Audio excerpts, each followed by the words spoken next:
extracorporeal shockwave lithotripsy, or ESWL for short, for ureteral and kidney stones, what you need to know to be prepared for your surgery. Let's first talk about what is ESWL.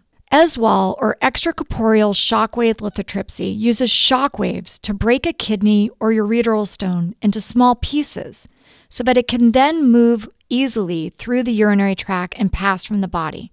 Shockwaves are used to break up kidney stones so that they break into small pieces and pass through the urinary tract. Let's review a little bit of the anatomy of a urinary tract. Stones can form, unfortunately, anywhere in the urinary tract, but the most common places are kidney, ureter, and bladder. ESWL is useful for those stones that are located in the upper ureter or the kidney. Indications for ESWL include symptomatic stones of the kidney or ureter and stones that are obstructing the kidney, ureter, or both.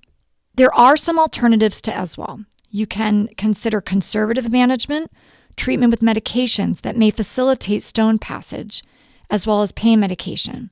A procedure called ureteroscopy, which involves looking up from the bladder using a long, thin telescope to either break up the stone or remove it with the basket. No incision is required. Percutaneous nephrolithotomy, which is involving directly looking into the kidney through a tube to fragment the stones and remove the pieces. This is done through a small incision in the back, or open stone surgery. In deciding if you're a candidate for ESWL, your physician will discuss all options with you. The decision for the procedure is usually based on several variables: where the stone is located in the urinary tract, how dense or hard the stone is on imaging, the body habitus and size of the patient, available resources for ESWL, and the patient's type and degree of symptoms. ESWL is a very safe procedure, but it does have a few risks: infection, bleeding, injury to the ureter or kidney, worsening kidney function, diabetes, hypertension, recurrent stone formation, inability to pass the fragments of the stone causing pain, needing to have a urinary stent placed to help passage of the stone, or additional medical or surgical management are all risks of ESWL.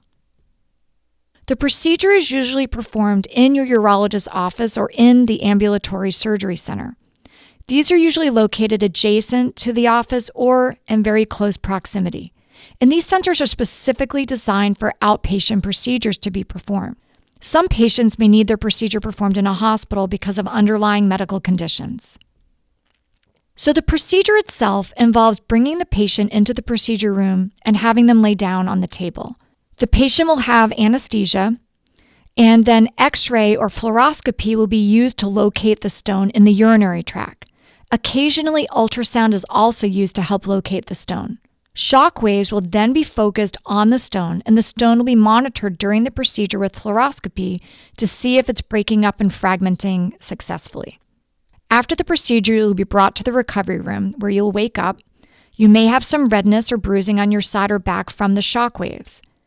You'll be given prescriptions for medicine that will include potentially antibiotics for a day or two, pain medication, as well as medicines that will help force the stone out, such as Flomax or tamsulosin. You may also require stool softeners if you're taking oral pain medication. You will need another X-ray before your follow-up visit with your surgeon and possibly an ultrasound at your follow-up visit. You'll be given all these instructions as to when and where you should follow up. After the procedure, you should expect to see blood in the urine that could last a few days to weeks. It's really important to drink plenty of fluids to help flush out the blood and help facilitate passage of the stone. You may have mild burning with urination that can last a few days. Tylenol usually is enough to help with this, but you'll also be given potentially a narcotic pain medication if you have severe pain. Most patients can return to work after a few days after the procedure. You will likely pass the stone fragments, and it's important to strain your urine and bring any fragments into the office during your post-op appointment to be given to your doctor for analysis. It's very important to call your doctor if you experience a fever greater than 101.5 after the procedure. If you have chills, nausea, vomiting, severe pain that you can't get under control with pain medication, constipation, even with using stool softeners, or excessive bleeding. The procedure will take about 30 to 45 minutes on average, but every case is different. It's important to arrive at least an hour prior to the procedure. You'll usually go home that day, and you'll need to have somebody both drive you home and stay with you that night. We will coordinate and help schedule your procedure. Many of these procedures will be done in an ambulatory surgery center in your area. Some patients may need to be scheduled to have the procedure done in the hospital, and you'll be contacted with the surgical date and instructions of where and when to report for your procedure. The pre-authorization process is essential, and we will communicate with your insurance company to determine your coverage and if any copayments or deductibles are owed. We'll provide you with an estimate of any charges that you may incur. All charges are due prior to the procedure, and we do offer payment plans if necessary.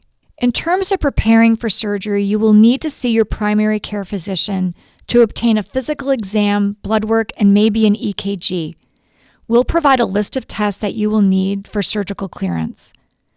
It's important not to eat or drink anything after midnight the night before the procedure. You may need to stop aspirin or blood thinners depending on your physician's instructions, but please never stop these products without discussing first with your primary care physician.